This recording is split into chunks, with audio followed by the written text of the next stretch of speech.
सभी साथियों को मेरा नमस्कार। स्वागत है आप सभी का आज 24 मई के जनसत्ता विश्लेषण में। आइए शुरू करते हैं बिना किसी देरी के। हम अपने संपादकीय से शुरू करेंगे। संपादकीय में आज बात करी है भारी पड़ती कुदरत की मार।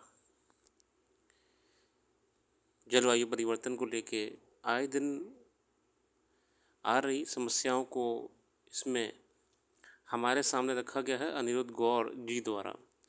दुबई में पिछले महीने भयंकर आंधी तूफान, भारी बारिश और बाढ़ से हालात संभाले भी नहीं थे कि इस महीने की शुरुआत में दूसरी बार हुई ओलावृष्टि और भारी बारिश ने हालत को बिगाड़ दिया है। दुबई में 12 घंटे में 20 मिलीमीटर और अबू धाबी में 24 घंटे में 34 मिलीमीटर बारिश हुई, जो अप्रैल मई में होने वाले बारिश से 4 गुना ज़्यादा है। प्राकृतिक तूफान से दुबई का हाल ऐसा हुआ कि 15 और 16 अप्रैल की वर्षा से दुबई में भयानक बाढ़ जैसे हालात हो गए। लोगों की कारें जहां डूब गई, वहीं शहरों में जल भराव की समस्या आ गई। तमाम अंतर्राष्ट्रीय उड़ानें रद्द करनी पड़ी थीं। पृथ्वी पर 71% पानी और 29% ज़मीन है। इस 29% ज़मीन पर एक तिहाई भाग ठंडा और गर्म रेगिस्तान है। अरब का उपोष्ण कटिबंधीय रेगिस्तान 23.3 लाख वर्ग किलोमीटर क्षेत्र में फैला है। इसका अधिकतर भाग सऊदी अरब में है, जबकि बड़ा भाग जॉर्डन, इराक, कुवैत, कतर, संयुक्त अरब अमीरात, ओमान और यमन तक फैला हुआ है। मतलब साथियों, अगर हम बात करें पृथ्वी की, तो उसमें 71% है वाटर, ठीक है, और 29% है आपका लैंड। इस 29% का 1/3 पार्ट है डेजर्ट्स, कोल्ड डेजर्ट या हॉट डेजर्ट, ठीक है।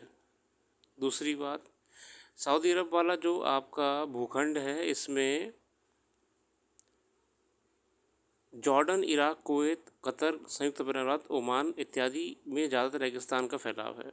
रेगिस्तान में पूरे वर्ष 250 mm से भी कम औसत बारिश होती है।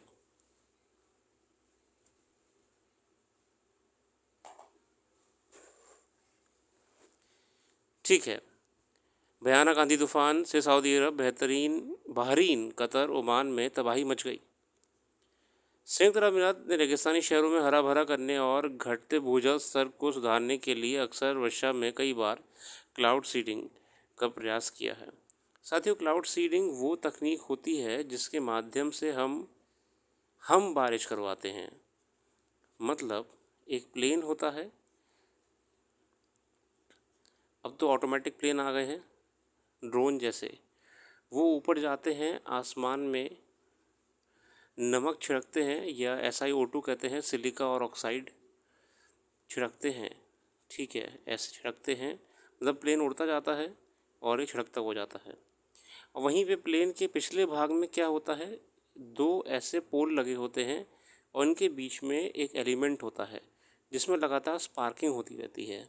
ये जो स्पार्किंग होती है करंट की, ये बादलों में देखिए, हम देखिए सामान्य साइंस में जानते हैं कि बादलों में बारिश कब होती है, जब बादल टकराते हैं, घर्षण होता है ना, तो ये करंट ही होता है जो चार्ज फैला देता है पॉजिटिव और नेगेटिव आयंस में, और वर्षा हो जाती है। इसे क्लाउड सीडिंग कहते हैं। इसे हम आर्टिफिशियल क्लाउड सीडिंग कहते हैं।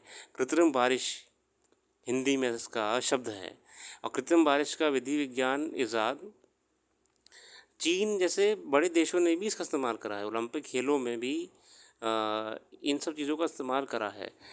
चीन ने असल क्या करा था, पहले ही बारिश करवा दी थी, इससे पहले कि खेल ख़राब हो जाते हैं उनके, ठीक है। दिल्ली में भी पिछले साल बारिश करवाई गई थी। इसीलिए विशेषज्ञों का मानना है कि आंधी तूफान और बारिश में पूर्वानुमान की सूचना देने वाली दुबई की अवस्था और एजेंसियों ने पहले ही भारी आंधी तूफान और बारिश की चेतावनी दी थी। प्रश्न है कि फिर ओमान और बहरीन ने तो क्लाउड सीडिंग नहीं की थी, फिर वहाँ क्यों बारिश हुई। समझा जा रहा है कि समुद्री इलाके में भारी दबाव के चलते तबाही की बारिश हुई है। देखिए, high pressure low pressure create हो जाता है लैंड और सी एरिया में, आपका high pressure low pressure create हो जाता है। इस कारण से भी कभी कभी बारिश हो जाती है या तूफान जैसी कंडीशन बन जाती है। पिछले 75 वर्ष में दुबई में इतनी भारी बारिश नहीं हुई है। 2 दिन में 1.5 साल में होने वाली बारिश को के बराबर पानी बरस गया। मतलब एक बार में बहुत सारा पानी बरस गया था। अच्छा, जो रियो पृथ्वी सम्मेलन हुआ था, जिसे हम रियो अर्थ समिट कहते हैं साथियों, 1992 में हुई थी। रियो अर्थ समिट 1992 में हुई थी। इसमें भी तापमान जो बढ़ रहा है उसको लेके बात करी गई थी कि हमें समय रहते ग्लोबल वार्मिंग को कम करना पड़ेगा। ठीक है, बाकी आर्टिकल में अच्छी बात कही है, बहुत ही यूनिक बात है। अगला अगला इसमें पृष्ठ आर्टिकल संपादकीय का आ रहा है, हिंसा का सिलसिला पश्चिम बंगाल को लेके। मैं इस पर नहीं जाना चाहता हूँ। एक संघर्ष के बीच, इजराइल और हमास के बीच संघर्ष अपने सबसे तीखे चरण में चल रहा है।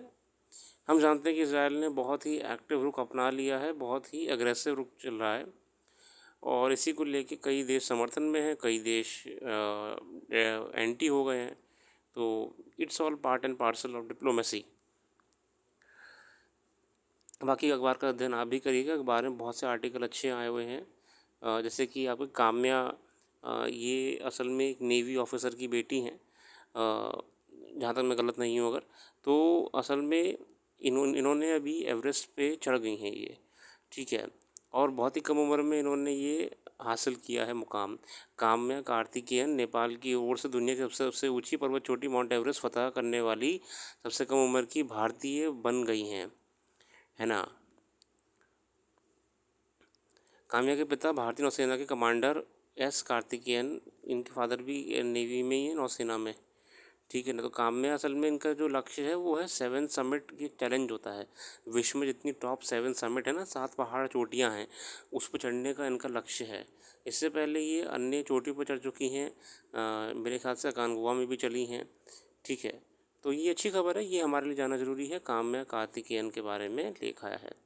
आज बाकी अखबार का अध्ययन आप भी खुद करिएगा, मैं इतना ही रखता हूँ। आज के लिए इतने रखते हैं। अपना कीमती समय देने के लिए बहुत बहुत धन्यवाद। आपका दिन शुभ हो।